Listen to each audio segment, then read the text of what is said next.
before we even get into the details, pay attention to what's happening here. This isn't a trial yet. This is a probable cause hearing. The bar is low, but not automatic.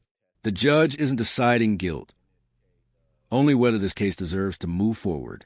For a motion to bind over, I believe that the facts set up everything that's needed for count one, as is clearly shows that it's a controlled substance, it's cocaine. It was tested by the True Narc. In this case, Officer Hussein had testified about finding the narcotic residue inside the vehicle. Then the two larger bags, which were found at the hospital. In this matter, the defendant was the only one in the bathroom at the time in which these narcotics, or prior to these narcotics being discovered. He was informed not to flush the toilet, did so anyway, was also informed not to basically make sure that he could be visualized. In this case, he saw that he bladed himself towards the trash can away from the view. There was fervent movements with his hands. And then all of a sudden there happened to be, while he washed his hands, there's two baggies of one bag of cocaine, one bag. This is the moment the prosecution is building everything around. No drugs on the defendant. No drugs in the car. Instead, wet baggies in a hospital bathroom trash can. The question isn't just what was found. It's whether the court believes who put it there. Crack just happened to be wet at the time in which generally right after he washes his hands, Your Honor. So it's been tested and shown as far as count one is concerned. But when it comes to count two, Your Honor, I believe Officer Hussein's testimony is very relevant into the indications of narcotic trafficking in cells. It's our position, Your Honor, based on the fact that there was a scale there, multiple small baggies for numerous small baggies for packaging, tear-offs, which are commonly used as packaging, two different types of narcotics placed in two different bags, both of which are above the normal use for personal use. In this matter, we have one at 14, I believe one at 30 grams, Your Honor. One of those, I believe, which would be the cocaine, this pure cocaine, Your Honor, 30 grams, that's over an ounce. He had over an ounce of cocaine and then approximately half an ounce of crack cocaine, Your Honor, with baggies, with the scale. Those are every single thing beyond an address book that one would need for distribution, Your Honor. So we do believe that there is more than enough probable cause to sustain the additional charge that the people had requested, which was a possession with the intent to deliver, which would be a delivery of manufactured and controlled substance less than 50 grams. We showed that the total weight of this was 45 grams, Your Honor. Here's the legal leap the prosecution is trying to make. Possession is one thing. Intent to deliver is another. Scales, baggies, weight. These are the clues courts rely on when deciding whether drugs were meant for use or for sale. Under that 50-gram threshold, and that it was all cocaine or a mixture that contains cocaine, Your Honor.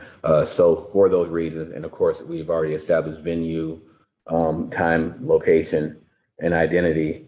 So, Your Honor, at this point, we do ask that the court bind over on the original count one and the added count two of delivery and manufacturing of a controlled substance less than 50 grams. Thank you. The first element of this, of course, is that the defendant possessed a controlled substance. In this case, the allegations cocaine and crack cocaine. There was a pat down and a full search before the hospital, before any of these allegations happened, by trained law enforcement officers. They know how to do the searches. Well, Officer Colorasi was in training, but also trained to do a search, obviously. Nothing was found on my client's person. Nothing in his system from the blood draw. No drugs, no alcohol. So really the possession comes down to these two bags that were found in the trash can in the hospital bathroom. A bathroom that is open to the public 24/7, doesn't require any special entry. Anyone could walk into that hospital and use that bathroom. I was curious how often they cleared the trash can, but the the officer from the hospital didn't know. So obviously those bags could have been there for any amount of time.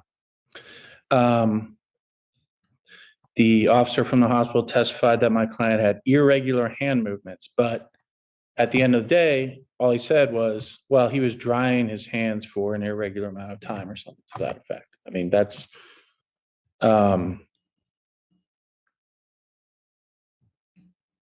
just, I just don't think there's a lot there to support probable cause, respectfully.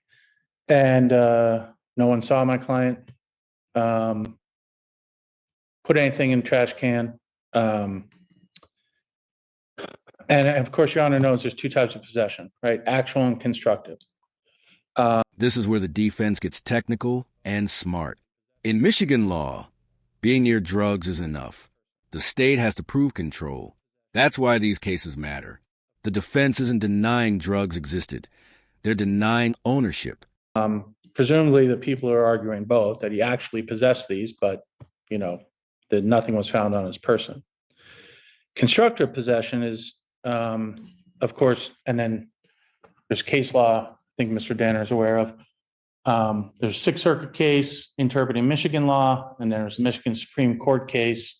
And I have the citations, I'll mention them quickly, but basically proximity to contraband is not sufficient proof for possession, for constructive possession.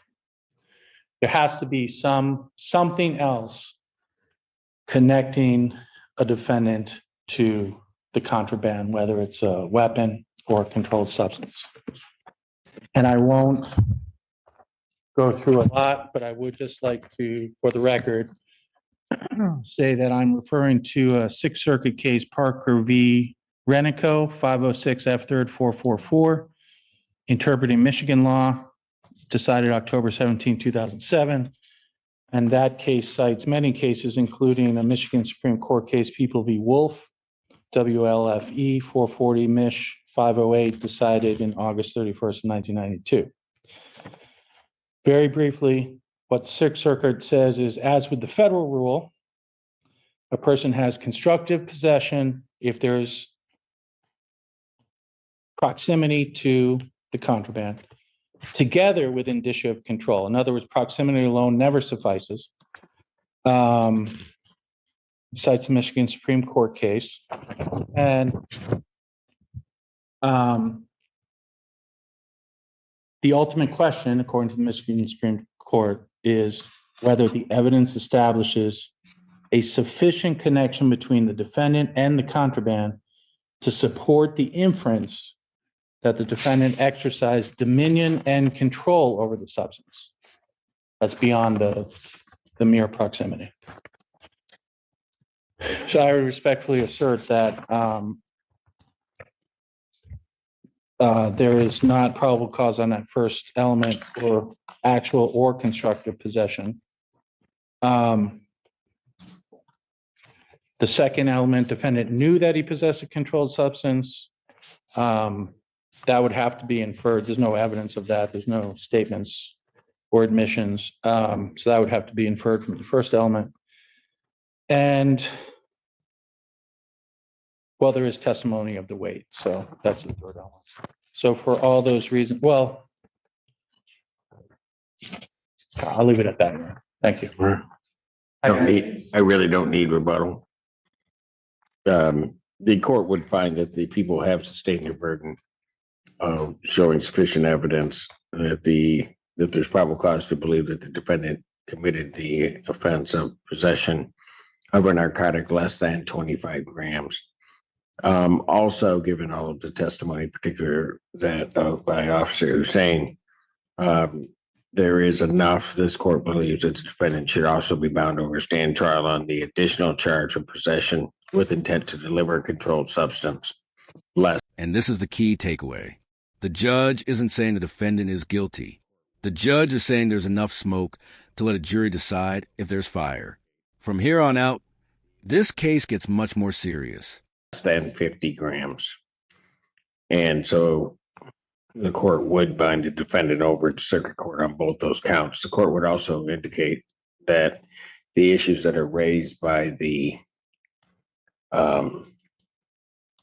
defendant with regards to those cases and actual possession, the court does find, for the purposes of probable cause, that those particular prongs under either test are met.